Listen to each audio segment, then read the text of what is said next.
সুপ্রিয় দর্শক শ্রোতা, বাংলা ট্রেডার্স অ্যান্ড ইঞ্জিনিয়ারিং চ্যানেলের পক্ষ থেকে আপনাদের সবাইকে আন্তরিক শুভেচ্ছা এবং অভিনন্দন।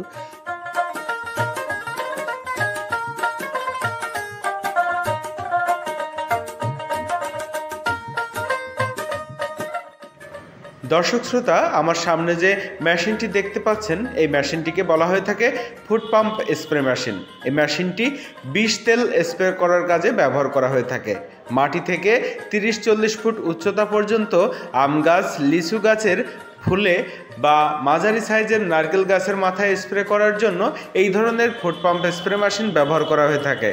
আপনারা যারা এই ধরনের ফুড পাম্প স্প্রে মেশিন নিতে চাচ্ছেন, স্ক্রিনে দেওয়া নম্বরটিতে যোগাযোগ করে আমাদের কাছ থেকে সারা বাংলাদেশে কুরিয়ার সার্ভিসের মাধ্যমে এই মেশিনগুলো ডেলিভারি নিতে পারবেন। দর্শক শ্রোতা, মেশিনটাতে আমরা পিতলের গান ব্যবহার করেছি এবং পাইপ দিয়ে থাকি 60 ফুট পর্যন্ত। 60 ফুটের অধিক পাইপ প্রয়োজন হলেও আমাদের সাথে আলোচনা করে নিতে পারবেন। এই মেশিনটি নিতে চাইলে অবশ্যই আপনারা স্ক্রিনে দেওয়া নম্বরটিতে যোগাযোগ করুন।